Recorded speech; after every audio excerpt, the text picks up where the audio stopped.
What is up, everybody? Welcome to the Cubs Live podcast. I am your host, Kyle Malzhan, alongside co-host Mark Talarico.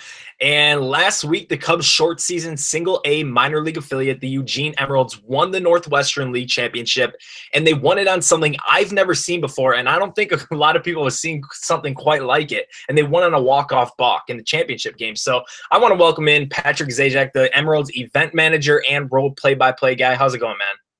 Good, man. Thanks for having me on. It was quite the ending of the season. I know we blew up pretty good on ESPN and Deadspin and all kinds of things being picked up about the balk off, which was just the perfect end to the sort of season that we had.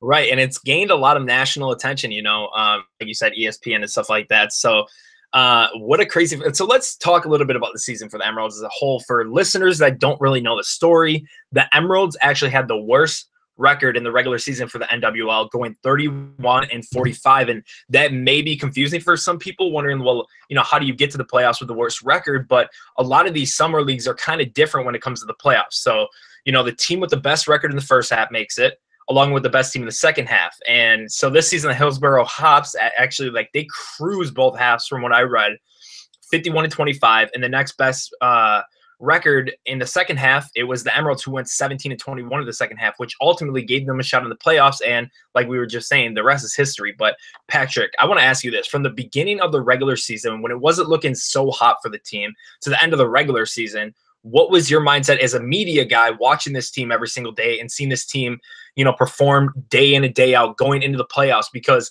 in the first round, they had to play Hillsborough, like I just mentioned. They were the best team in the league. So you kind of have the underdogs going against the top dogs. What were you thinking heading into the playoffs?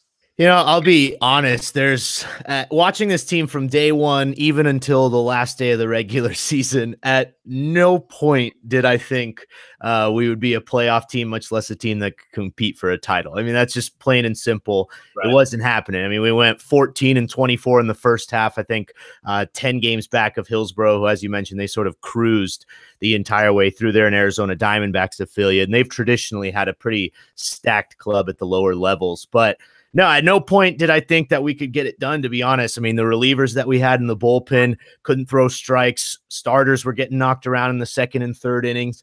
And the hitting wasn't there. We had the league's worst offense in terms of team batting average for the entirety of the season. I think we hit about 228 as a team, and even lower marks with runners in scoring position. So it was just a situation where, hey, in the second half, it all comes down to having a better second half record between Salem and Boise. Salem's a Giants affiliate, and Boise was a Colorado affiliate, with Hillsborough cruising to titles in both halves. We kind of snuck our way in. I don't know if you could say we got hot late, because we went 3-3 the last week of the regular season even. But the big series win was against Salem Kaiser, taking 2 out of 3 at their place. That not only put us a game ahead of them with 3 to play, but also gave us the tiebreaker. So we kind of knew after winning that last series that we were sitting pretty as far as making the postseason. And then, hey, once you get in, I mean, yeah, we finished 20 games behind Hillsborough in a 76-game season. But when you're talking best 2 out of 3 in a first-round playoff series, anything can happen. And I think that was sort of the message that was handed down from Steve LaRue, our manager, down to the players. It's like, hey, guys, look, we got another week and a half potentially left of this season. Play loose, have fun. I mean, we got nothing to lose as such a big underdog. And I think it sort of went to our advantage with such close games that we played all throughout. We were able to play free and loose. Right, and it's crazy, too, because I worked for a Northwoods League baseball team this summer. I'm not too sure if you know. It's kind of like a summer league for collegiate players. So when you get in, so the team that I worked for, we were called the Fond du Lac Dock Splitters. And the first half wasn't looking so good, but then we won the second half, got in the playoffs. It's kind of like the Emeralds, where the Dock Splitters, they ended up playing the best team, which was the Madison Mallards, won that game. Went to Kalamazoo, Michigan, won that game, and got in the championship and took it in the finale as well. So it was kind of, once in these leagues where you hit the halfway point, it's like, okay, you got another half. And it seemed like the Emeralds, all they needed to do was be better than their competition, and that's what they did. So Hats off to them, man. What a crazy story. So let's talk about the playoffs a little bit. You guys go on and actually sweep Hillsborough in the first round of the playoffs, which is crazy because when you look at it, the Emeralds never won more than 2 consecutive games in the regular seasons, but they went 3 straight at the right time. Like we said, you get hot at the right time in baseball, and that's all you really need to do. What was the vibe like with the team knowing they just swept the best team and are heading to the championship? Because we know as underdogs, it's kind of like that 2015 Royals team where sometimes you could be very scary as an opposing team, seeing a team with so much hype and energy, playing against each other. So talk about the vibe that was with the clubhouse. Yeah, I mean, early on, game 1 was at our place in Eugene, PK Park, and it was sort of going how we sort of all thought. Hillsborough takes an early 2-0 lead in the first 3 innings, and I don't know what exactly the vibe in the dugout was, but us as a front office kind of looking on, it was like, all right, we gave it our best shot. I don't know. Hillsborough's been cruising all season long. They're out to an early lead. But then you kind of have a weird inning. Hillsborough commits a couple of errors, which is uncharacteristic for them. They had the least amount of errors by far the entire season. They commit 5 errors in the 2 games that we played against them. And actually, interestingly enough, game 1, we actually went ahead 3-2 in the 6th on a balk with a runner at third. So it kind of all came full circle in the end with the whole balk off, that gained notoriety in the championship series. But it was just a situation where I don't know if it had to do just being in a pair of close games. Both games against Hillsborough were 3-2 finals that we came out on top. I think it was truly a situation, like I mentioned a couple minutes ago, it was a situation where we played like we had nothing to lose. Maybe Hillsborough, it is, let's remember, it's short season baseball. Most of these guys are 18 to 22-year-olds, either fresh from the Dominican Republic in their first season over here in the United States, or their first professional season after getting drafted out of college or high school. So I think it's a situation where, like I said, you play some close games. Guys at this level simply don't know how to put away teams or still have a feel for pressure situations at a professional level. And we were able to take advantage, and some things went our way, and that's baseball, man. Yeah, that is baseball, for sure. So championship series, best of 5 versus the Spokane Indians. The Emeralds win the first 2 games and have a chance to sweep and win the championship in game 3.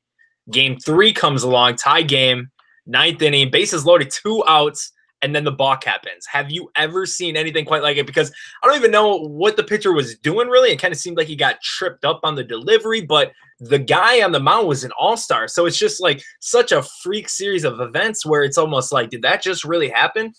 Yeah, it was unbelievable. I mean, even before that scenario, there was a scenario earlier in that 9th inning, that bottom of the 9th, where Spokane had pretty much an inning-ending double play or a game-ending double play in the bag. It was a grounder up the middle with 1 away, and our hitter fell out of it was Jonathan Perlaza, a late call-up from the AZL team. He slipped and fell out of the batter's box on a high chopper up the middle, but the second baseman covering the bag, because that transition took so long at the second base bag, it took so long, he didn't notice that he fell over and didn't even make a relay throw over to first to complete the double play. Then you get a hit by pitch after that, you get a walk to tie the game, and then the balk off, like you mentioned, which was before the first pitch of that at bat. So it was like game tying walk, and 30 seconds later, the balk off to win it. And yeah, like you said, it's Emmanuel Class A for Spokane on the mound, a guy that was an all-star in our league. He throws 98 miles an hour plus.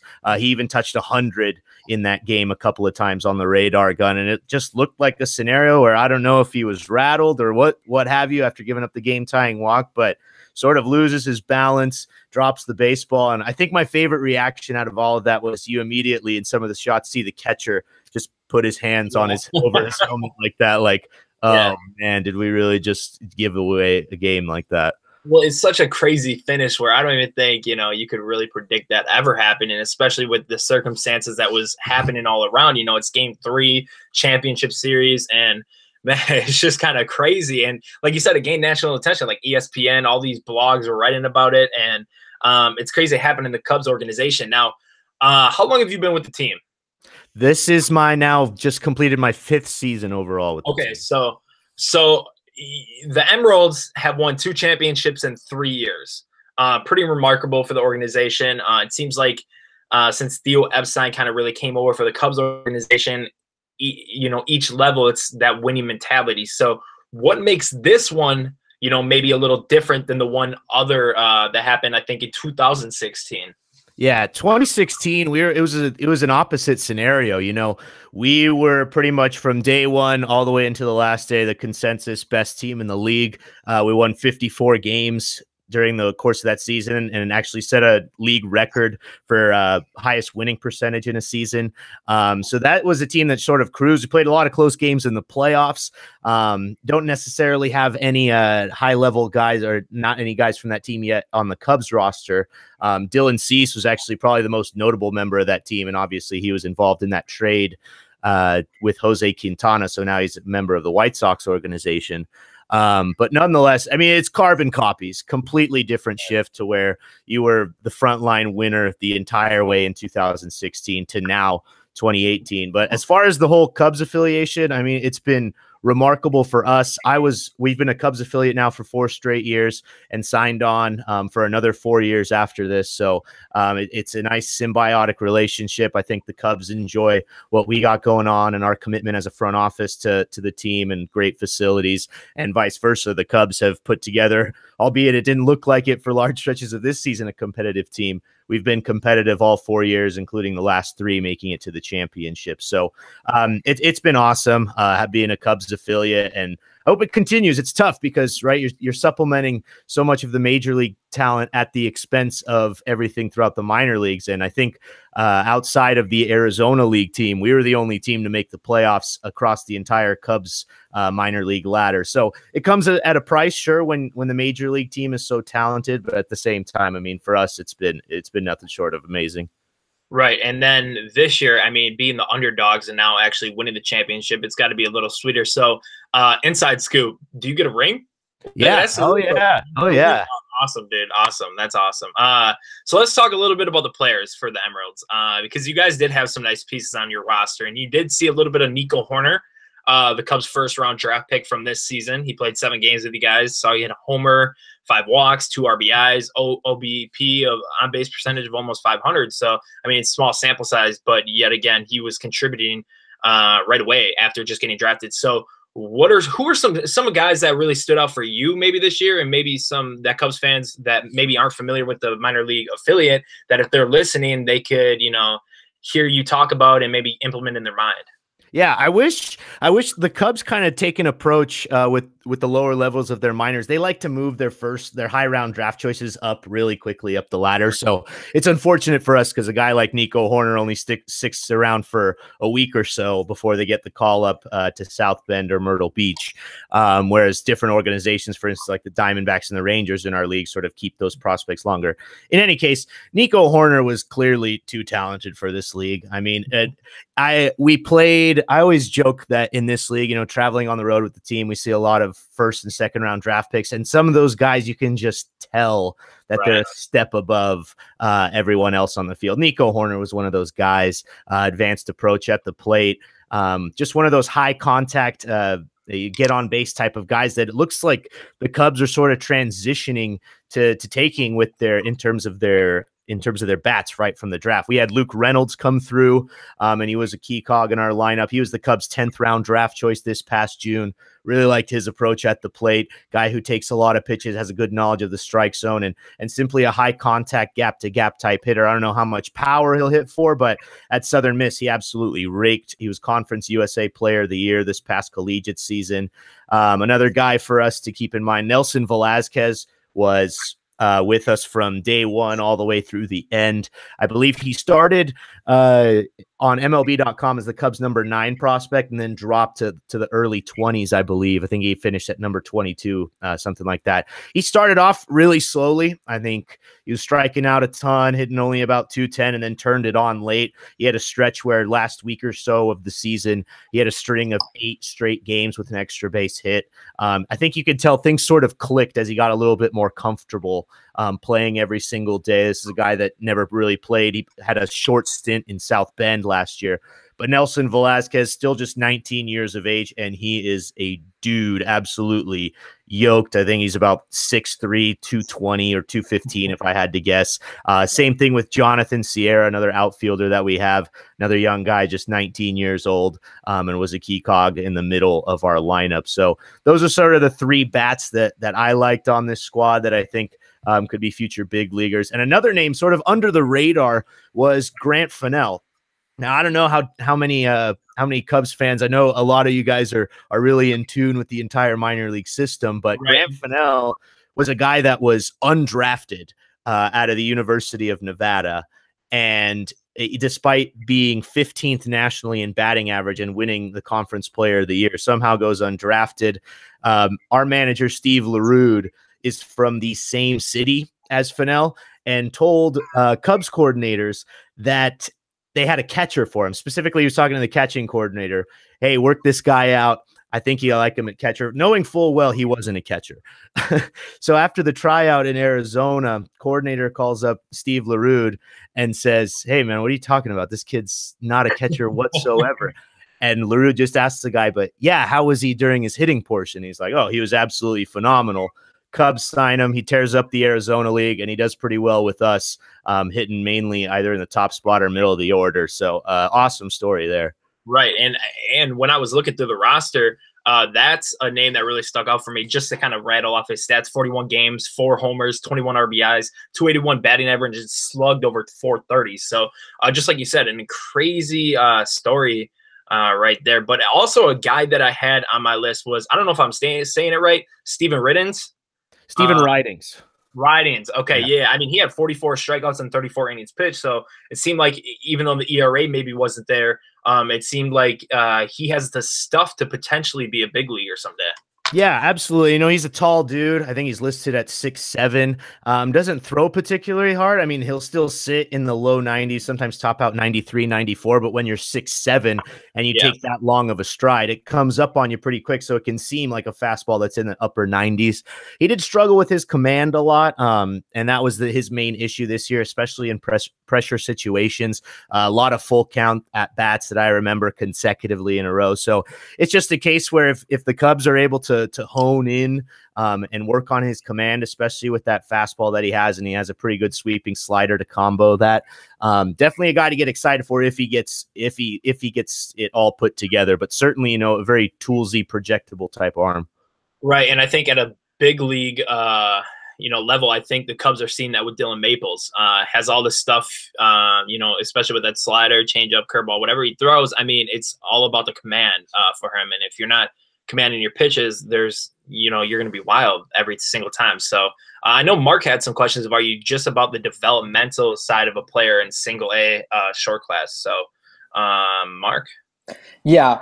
You talked about how like Nico Horner, you knew that the moment that he was there, that he was better than most of the people there, and that like he didn't really belong necessarily.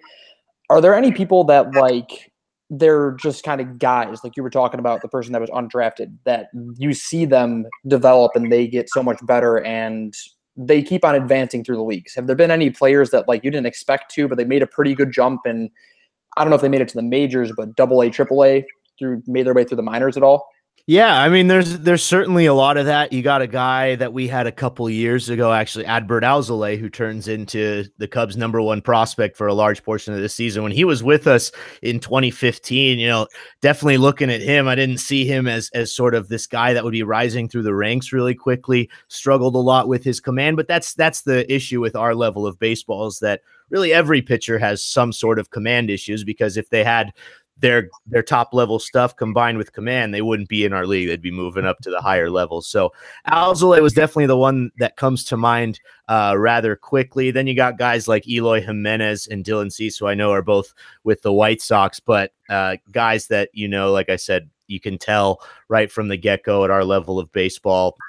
Dylan Cease in 2016, it seemed like he was throwing gems every single time out. When you got a guy that can throw 97 miles an hour plus, that's going to happen. A guy that for us this year that I really like his approach at the plate, actually finished as our cleanup hitter towards the end of the season, was Levi Jordan. He was a Cubs 29th round pick this past June, a guy that, like our manager, Steve LaRue, kept saying, he's going to give you a good at bat every single time. Not going to hit it for a ton of power. That happens when you're 5'8", 170, unless you're Jose Altuve, and sort of a unicorn. That's not going to happen. But he was the main reason why we were able to sort of grind out some ball games during our late playoff run, and all throughout the playoffs, from that cleanup spot, like I said. So definitely you see a lot of guys. It is important to keep in mind, though, being at the short season A level, it's such a long grind ahead of these guys that we're getting these guys fresh from college, or like I said, from any international country, that it's their first go round in the pros. And there have been times where guys have struggled. I remember when we were a Padres affiliate, we had the Padres first rounder that time in 2014, Trey Turner. And Turner was, I don't want to say a bust at this level, because you don't want to label anyone a bust from their short time and short season, but I think he hit below the Mendoza line in about 20+ games here in the Northwest League before he got the call up. And then, of course, eventually works his way up and lights the world on fire his rookie season in the National League. So there's definitely a case of that where you even get high round draft picks who don't look like they were worth it here. And it's just a matter of figuring things out and how to be a professional and playing day in and day out. Right. And you were talking about how, like, you've seen Eloy Jimenez and Dylan Cease, and you've seen, like, the studs per se. Have there been any players that's just, I know that they were, you were an affiliate of the Padres. Let's just look at the Cubs' current roster. Are there any players that are on the team right now that you would have loved to see back in the day when they were 18, 19 years old playing for the Emeralds? Oh, yeah. We just missed, like I said, 2015 was our first year as a Cubs affiliate. So 2014, we actually missed both Kyle Schwarber and Chris Bryant being in the Northwest League. At the time, the Cubs were actually with the Boise Hawks in our league. So they did play at PK Park here in Eugene. We just didn't get to have them personally and sort of get that marketing ability of labeling them former Emeralds that we would have liked. But it is what it is. Ian Happ is sort of the big guy that we got now that's a former M and now a current Cub. So definitely wish the best for him. He was kind of a guy that also, as a first rounder, 10th overall pick, was only with us for 3 weeks. Clearly a bit too advanced for this league, and the Cubs moved him up real quick. So that's definitely our biggest claim to fame as far as the current Cubs roster. And I wish we would have gotten a look, especially at Chris Bryant in a M's uniform. That's awesome. Yeah, like you said, Ian Happ. Ian Happ was with Eugene back in 2015, like you said, 283 average, hit 4 homers. I mean, when you know the big leaguers. And obviously Ian Happ is, contributed to this team in big ways thus far. Hopefully he can figure it out a little bit more down the stretch, because the Cubs are going to need his bat. Now, I want to do some rapid fire with you. Let's have fun at the end of this podcast. So how this works is I have a list of questions for you, and I'm just going to rattle them off. And the first thing that comes to your mind, you just say. All right. So number 1. So Nico Horner, like we said, first round draft pick of 2018. The Emeralds had him for a few games. What year does he get called up to the majors? End of 2019, September call up. All right. Is a hot dog a sandwich? No. Is Rizzo or Bryant? Bryant. One player you loved to watch growing up? Ooh, Derek Jeter. Derek Jeter, the captain. All right. Favorite team growing up? Angels, and still to this day, big Angels fan. How do you feel about Ohtani? Oh, I mean, it's there's a rapid fire, so I don't want to take too long. I love Ohtani. He's a unicorn, right? What he's doing is absolutely incredible. But I'm just praying to God that the arm holds up. Same here, man. I'm all for Ohtani. So, will Kyle Schwarber hit 40 homers in a season? No. I don't think he'll get the consistent at bats. Yeah, that's true. Javier Baez or Christian Yelich for NL MVP? Ooh, I love Yelich, what he's doing with Milwaukee. I know that answer. I was big on Yelich. He's a Southern California kid, so I've been. That's cool. That's cool. No, I honestly, if I'm being 100% honest, like, I think Christian Yelich, without the Brewers, without Christian Yelich on the Brewers, I don't know if they would be in the position they are, because Yelich is putting that offense on his back. Not taking any away from Baez, because with all the injuries that the Cubs had, I don't think the Cubs would be anywhere without Baez. But right. I think Christian Yelich might hold a little more value to that team. All right, so last one: will the Cubs win the NL Central? Yeah, I think they'll hang on. I think they're still the most talented team, even though Milwaukee's nipping at the buds. I'll still take the Cubbies. All right, that's my man, Patrick. All right, well, that just about does it here for the Cubs Live podcast. I want to thank Patrick so much for coming on the show and talking with us. I know life's busy. You guys just came off a championship. You guys were on ESPN, so a little superstar status right there. So thanks so much, man, and congrats on the championship. Yeah, thanks, guys. Thanks a bunch. Well, as always, I'm Kyle Malzhan. He's Mark Talarico. Thanks for tuning into the Cubs Live podcast.